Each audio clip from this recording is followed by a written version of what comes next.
Sot do të eksplorojmë një profesion të harruar nga koha, por që luajti një rol themelor në mbijetesën e komuniteteve bregdetare gjatë epokës mesjetare. Mbledhësit e algave detare. Ky dokumentar do të zbulojë se si një burim i dukshëm i parëndësishëm formsoi ekonomi, ushqiu popullata dhe madje kontribuoi në zbulime shkencore që ndryshuan botën. Para se të vazhdoni me videon, mbani mend të regjistroheni në kanal për më shumë narrativa dokumentare si kjo. Valët thyen butësisht mbi shkëmbinjtë e mbuluar me mysh qieshil të errët. Era mbart me vete aromën e kripur të oqeanit të përzier me erën e veçantë të lëndës organike në dekompozim. Është agimi në një bregdet evropian më shumë se 1000 vjet më parë. Një figurë e vetmuar shfaqet nga hijet e herët të mëngjesit duke mbajtur shporta thurjeje dhe mjete rudimentare. Ky person nuk është peshkatar, ndonse i njeh nga afër sekretet e detit. Nuk është bujk, edhe pse puna e tij ushqen mbjelljet e të gjithë rajonit. Ky është mbledhësi i algave detare, një profesionist rëndësia e të cilit për komunitetet mesjetare mbetet gjerësisht e panjohur deri në ditët e sotme. Historia e përdorimit të algave detare nga qenjet njerëzore daton në kohë jashtëzakonisht të lashta. Evidencat arkeologjike të zbuluara në Monte Verde në jug të Kilit dëshmojnë se popullatat njerëzore tashmë mblidhnin, ruanin dhe përdornin algat detare si ushqim dhe mjekësi afërsisht 20.000 vjet më parë. Ky fakt bëhet edhe më mbreslënës kur konsiderojmë se popujt e periudhës paraneolitike, rreth 11.500 vjet më parë, sapo kishin filluar të ruanin drithërat në brigjet e Rio Jordo, 1000 vjet para se t'i zbutnin këto bimë. Bujësia e lërueshme në Mbretërinë e Bashkuar, për shembull, filloi vetëm 5000 vjet më parë gjatë periudhës neolitike. Kështu, mbledhja e algave detare mund të konsiderohet si një nga aktivitetet ekonomike më të vjetra të njerëzimit. Në Evropë, dëshmitë e para të shkruara mbi përdorimin e algave detare datojnë që nga romakët, qoftë nga vetë romakët apo nga fiset kelte të Galisë, Bretanjës dhe ishujve britanik. Grekët e lashtë ushqenin bagëtinë e tyre me alga detare që në vitin 100 para Krishtit, duke njohur instinktivisht vlerën ushqyese të këtyre perimeve detare. Si grekët ashtu edhe romakët përdornin lloje të caktuara algash të kuqe për të trajtuar infeksionet nga krimbat parazitar, duke e bërë këtë burim të paçmuar për miliona njerëz që vuanin nga ky lloj sëmundjeje. Algat përdoreshin gjithashtu si mordant në procesin e ngjyrosjes së pëlhurave, një substancë që ndihmon ngjyrën të fiksohet në fije gjatë procesit të ngjyrosjes. Por është në ishujt e largët të arkipelagut Tërgadas, në bregun verior të Skocisë, ku gjejmë disa nga dëshmitë më magjepsëse të përdorimit stërgjyshor të algave detare. Eskarabrai është një vendbanim neolitik i ndërtuar me gur, i vendosur në Bahia de Scale, në bregun perëndimor të Mainland, ishulli më i madh i arkipelagut. I përbërë nga 8 shtëpi të grupuara, ai u banua afërsisht midis viteve 3180 para Krishtit dhe 2500 para Krishtit. Më i vjetër se Stonehenge dhe se piramidat e mëdha të Egjiptit, ky sit arkeologjik konsiderohet si fshati neolitik më i plot në Evropë, duke marrë statusin e trashëgimisë botërore të UNESCO-s si pjesë e zemrës neolitike të Tërgadas. Arkeologët që studiuan Eskarabrai gjatë dekadave u ndeshën me një mister intrigues. Çfarë digjnin banorët në vatrat e tyre? Arkeologu Gordon Childe fillimisht besonte se lënda djegëse ishte turfa.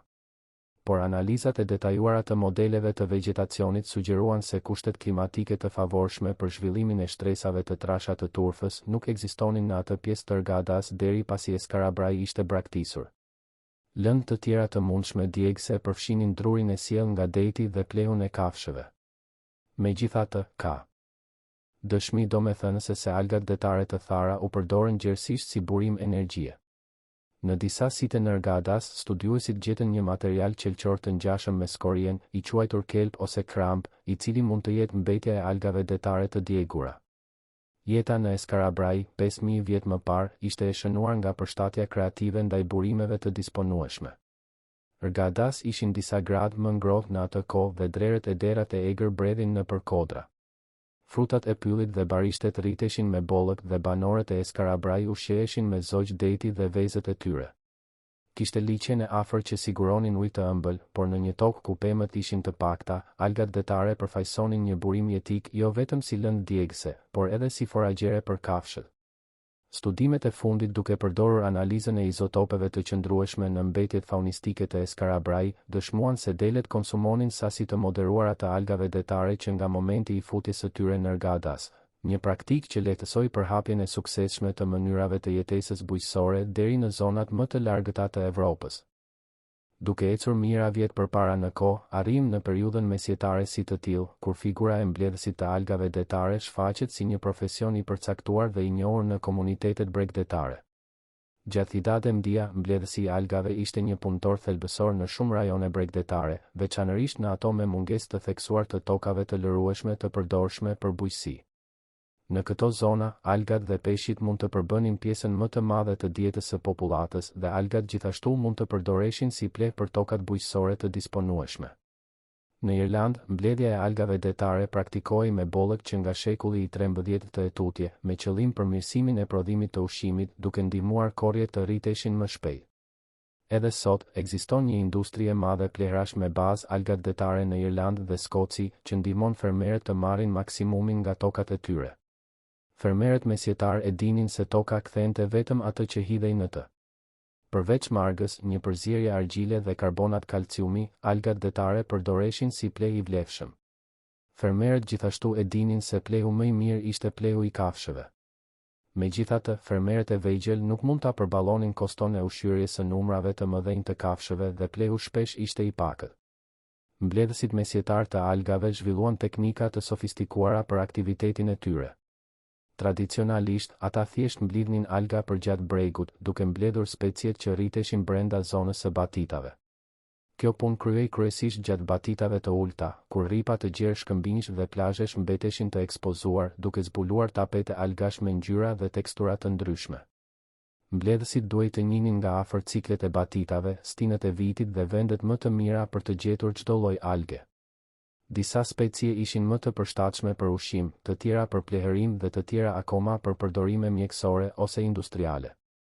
Një zbulim arkeologjik i jashtëzakonshëm në Bahia Sul de Galai zbuloi shtrirjen dhe sofistikimin e industrisë së algave detare në Irlandën mesjetare. Arkeologu Michael Gibbons dhe ekipi i tij zbuluan një kompleks batitash që përfshin grumbuj mbetjesh, kajs dhe një fermë algash detare të fundit të Idade Media.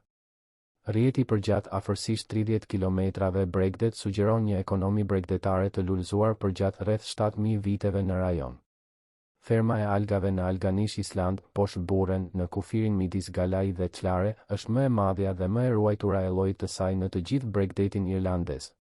Ajo që e bën këtë zbulim veçanërisht të shënuar janë bankat e gjata paralele prej guri të vendosura në plazh për të inkurajuar rritjen e bimëve.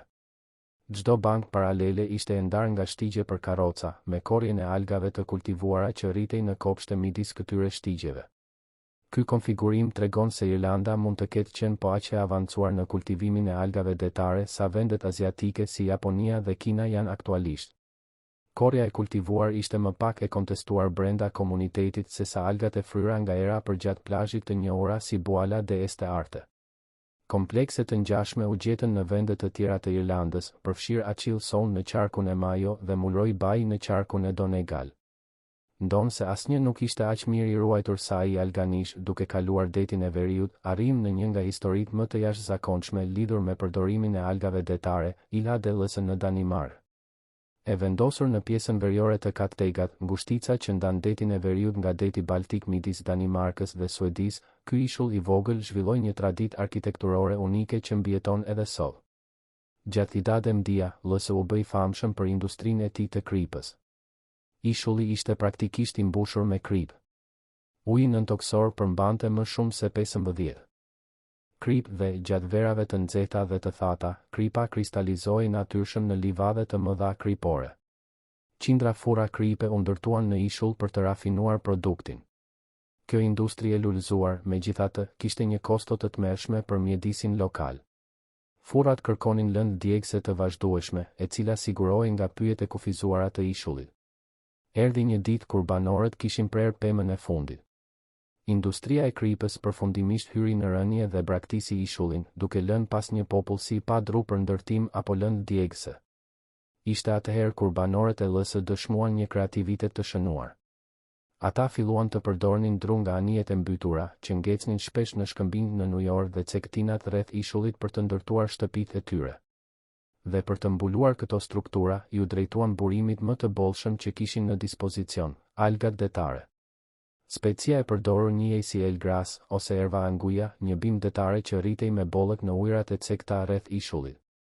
Gratë e lësë, shpesh vetëm ndërsa shumica e burrave punonin në det, zhvilluan teknikën e mbulimit me alga dhe në grupe prej 40 deri në 50 veta, ndërtonin çatit që mund të zgjasnin 300 vjet ose më shumë.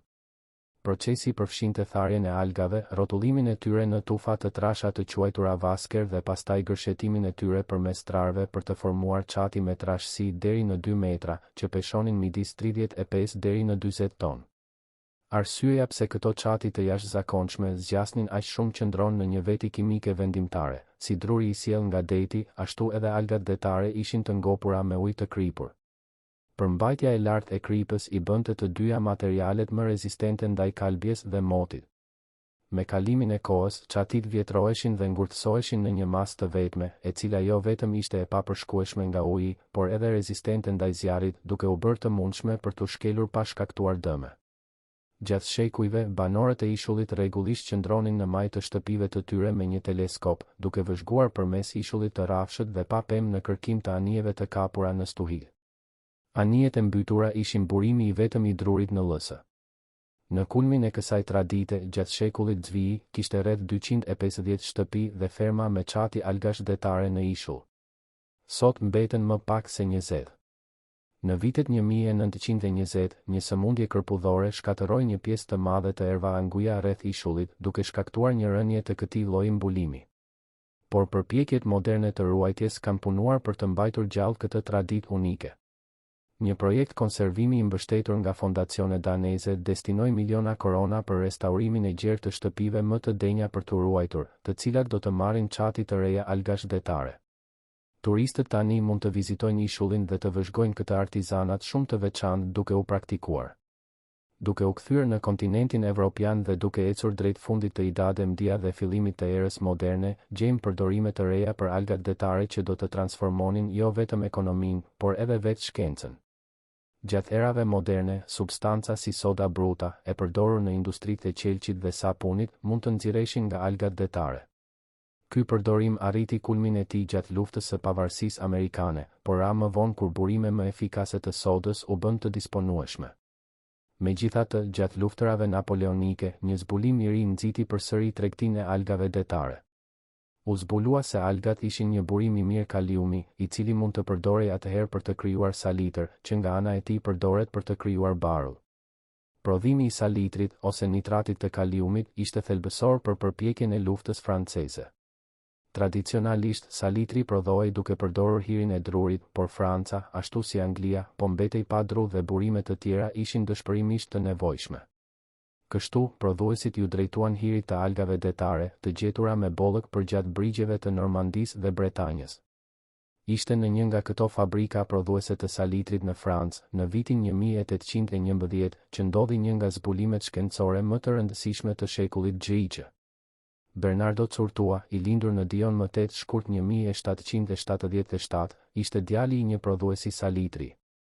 Curtua shërbeu si farmacist në ushtrinë franceze para se të bashkohej me biznesin e salitrit të babait të tij. Bllokada detare britanike kundër Evropës kontinentale të pushtuar nga francezët kishte krijuar një mungesë të rëndë të lëndëve të para për barut dhe kimistët francezë po kërkonin burime inovative të nitratit. Në një ditë fatale në fund të vitit 1811, Curtua po hetonte korozionin në enët e tij prej bakri kur shtoi acid sulfurik të tepërt në hirin e algave detare. Për habin e tij, rreth magjepsëse të avullit violet u ngritën dhe një erë irrituese e ngjashme me atë të klorit përshkoi dhomën. Kur avujt u kondensuan në objekte të ftohta, nuk u formua asnjë lëng. Në vend të kësaj u shfaq një sasi kristalesh të errëta me një shkëlqim çuditërisht të ngjashëm me atë të një metali. Curtua kishte zbuluar një element krejtësisht të ri, jodin.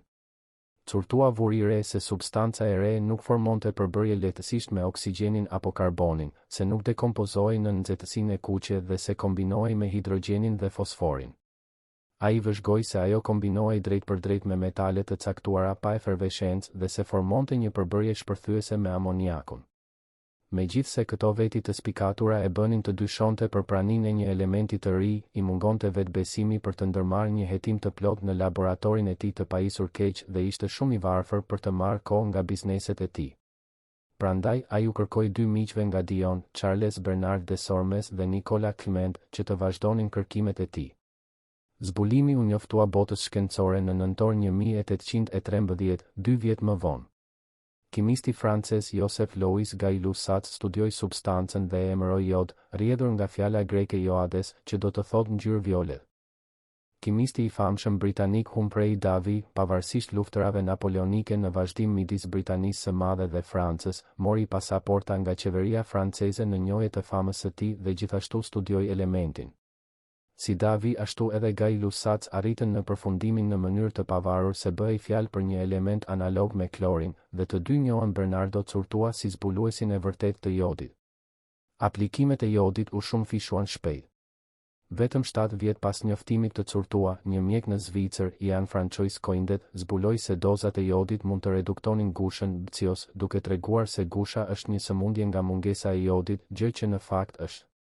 Rallëherë, të paktën para shekullit XX, një zbulim kimik pati një ndikim aq të menjëhershëm në praktikën mjekësore. Në vitin 1831, Curtua mori 6.000 franga si pjesë e një çmimi nga Akademia Mbretërore e Shkencave të Francës për vlerën mjekësore të elementit. Fatkeqësisht, ai u përpoq financiarisht për pjesën tjetër të jetës së tij dhe vdiq më 27 shtator 1838, në moshën 61 vjeçare, duke lënë vejushën dhe djalin e tij pa pasuri. Ironikisht, në kërkimin e tij për një mënyrë më të mirë për të bërë barut, ai kishte hasur në një mënyrë më të mirë për të shpëtuar jetë. Duke kthyer vëmendjen tonë te dëshmitë shkencore më të fundit mbi konsumin e algave detare në lashtësi, kërkuesit nga universitetet e Glasgow dhe York publikuan një studim revolucionar. Ata gjetën dëshmi përfundimtare se algat detare dhe bimët ujore të ujit të ëmbël u konsumuan në Evropë që nga Mesolitiku deri në mesjetën e lartë. Kjo sugjeron se këto burime, rrallë të konsumuara në Evropë sot, u bën margjinale shumë më vonë se sa mendohej. Kërkuesit ekzaminuan biomarkuesit e nxjerrën nga kalkuli dentar i 74 individëve nga 28 site arkeologjike në të gjithë Evropën. Mostrat zbuluan dëshmi të drejtpërdrejta të konsumit të algave të kuqe, jeshile ose kafe, ose bimëve ujore të ujit të ëmbël. Një mostër nga Argadas gjithashtu përmbante dëshmi të një brasica, ndoshta lakër deti. Një nga sitet e studiuara ishte La Corona në Spanjë, i vendosur më shumë se 80 kilometra nga bregu. Megjithse 8000 vjet më parë ky vend ndoshta ishte më afër detit, gjithsesi do të kishte qenë një distancë e konsiderueshme, duke sugjeruar se algat detare ishin një burim ushqimor i rëndësishëm për njerëzit që jetonin atje. Por edhe pas ardhjes së bujqësisë në Evropë, algat duket se kanë ruajtur rëndësinë e tyre si burim ushqimi. Kalkuli dentar i Argadas sugjeron se njerëzit ende po konsumonin alga dhe bimë të tjera ujore, së bashku me mishin dhe bulmetin, rreth 4800 vjet më parë. Fakti që konsumi i algave vazhdoi në Neolitik, kur mendohej se ishte braktisur, sugjeron fort se përfitimet e tyre ushqyese ishin mjaftueshëm të kuptuara që popullatat të mbanin lidhjen e tyre ushqimore me detin. Megjithatë, rreth 2000 vjet më parë, gjurmët e konsumit të algave duket se janë zhdukur në pjesën më të madhe, me shumicën e evropianëve që kaluan në bimë të tjera. Algat detare mund të kenë ndihmuar në ushqimin e evropianëve të parë, ndërsa bujqësia po vendosej. Gjurmët kimike të gjetura në mbetjet e evropianëve të lashtë sugjerojnë se algat dikur siguronin shumë nga lëndët ushqyese dhe proteinat që u duheshin për të mbijetuar. Regjistrimet historike plotësojnë dëshmitë arkeologjike, një tekst që i atribuohet Sokolumba, i cili jetoi midis viteve 521 dhe 597 pas Krishtit, tregon mbledhjen e dulse, një algë e kuqe në Skoci. Raportet historike dokumentojnë ligje lidhur me mbledhjen e algave në Island, Bretanjë dhe Irland, që datojnë nga shekulli GJ pas Krishtit. Në Mbretërinë e Bashkuar, mbledhja e algave u bë popullore rreth vitit 1200 pas Krishtit dhe perimet detare mblidheshin kryesisht në Skoci dhe Irlandë. Palmaria, një lloj alge e kuqe, e mbledhur. Aktivisht nga irlandezët merrte emra të ndryshëm lokal, dueliast, dilest, kriatnaç dhe dulse. Profesioni i mbledhësit të algave detare mesjetare ishte shumë më kompleks dhe i rëndësishëm se sa një përshkrim i thjesht mund të sugjeronte. Këta punëtor ishin rojtarët e një njohurie stërgjyshore që lidhte komunitetet e tyre me burimet e detit. Ata e dinin cilat specie të mblidhnin në çdo stim, si t'i thanin dhe t'i ruanin algat, dhe cilat përdorime mund të kishte çdo lloj alge. Disa specializoheshin në alga për ushqim njerëzor. Të tjerë fokusoheshin në alga për foragjere kafshësh. Shumë mblidhnin alga të destinuara për të pasuruar tokën bujqësore. Puna ishte e rëndë dhe e rrezikshme. Mbledhësit duhej të punonin në kushte klimatike të pafavorshme, shpesh të ekspozuar ndaj erave të akullta dhe valëve tradhtare. Duhej të njihnin nga afër modelet e batitave që të mos surprizoheshin nga ngritja e ujit. Dhe duhej të mbanin barë të rënda algash të lagura për distanca të gjata. Gratë shpesh luanin role themelore në këtë aktivitet. Siç pam në shembullin e L-së, ku burrat ishin shpesh në det, ishin gratë ato që zhvilluan dhe përsosën teknikat e përpunimit të algave. Termi Vasker Pigger, që do të thotë fjalë për fjalë vajza larse, daton nga shekujt 17 dhe 18. Kjo njohuri transmetohej nga brezi në brez. Rëndësia ekonomike e algave detare në idade mbja shpesh nënvlerësohet. Në komunitetet bregdetare me toka bujqësore të kufizuara, algat përfaqësonin jo vetëm një burim ushqimi, por një monedhë të vërtet këmbimi. Të drejtat e mbledhjes në zona të caktuara bregdetare rregulloheshin me kujdes. Disa familje mbanin të drejta trashëgimore mbi zona të caktuara mbledhjeje, të transmetuara përgjatë brezave. Këto të drejta ishin aq të vlefshme saqë ndonjëherë shfaqeshin në dokumente ligjore. Tranzicioni drejt erës moderne solli mundësi dhe sfida të reja për mbledhësit e algave detare. Kërkesa për potasium gjatë luftërave napoleonike krijoi një bum të përkohshëm në industri, por kur u zbuluan burime alternative, shumë komunitete që vareshin nga mbledhja pan mjetet e tyre të jetesës të kërcënuara. Zbulimi i jodit hapi tregje të reja, por gjithashtu çoi në industrializimin e mbledhjes, me operacione të mëdha tregtare që zëvendësonin mbledhësit individual.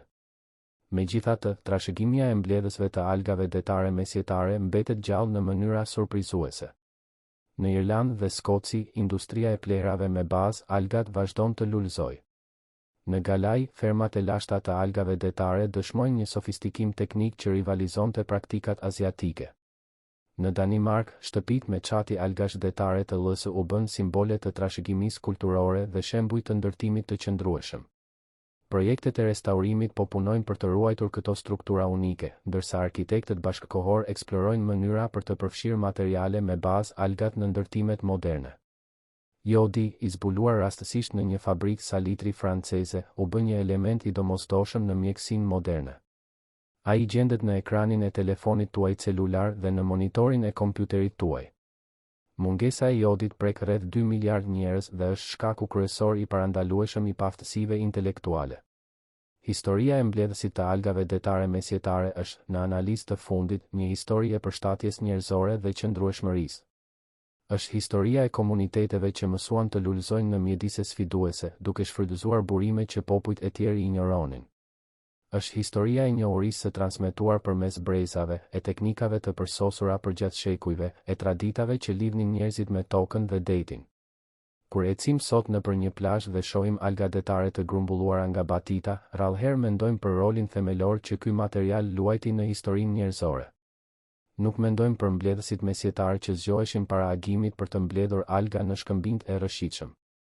Nuk mendojmë për gratë e L-së, duke përdredhur tufa e elgras për të krijuar çati që do të zgjasnin 300 vjet. Nuk mendojmë për Bernardo Curtua, duke vëzhguar i mrekulluar ndërsa avujt violet ngriheshin nga kazanët e tij të hirit. Por ndoshta duhet, sepse historia e algave detare është historia e marrëdhënies son me botën natyrore.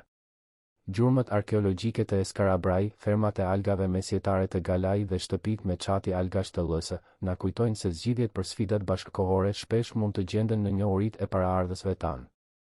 Mbledhësit mesjetar të algave nuk kishin qasje në teknologjinë moderne, por zotëronin diçka po aq të vlefshme, një kuptim të thellë të mjedisit të tyre dhe një aftësi për të punuar me natyrën në vend që të punonin kundër saj. Valët vazhdojnë të thyen kundër brigjeve të Evropës, ashtu siç bënin 1000 vjet më parë.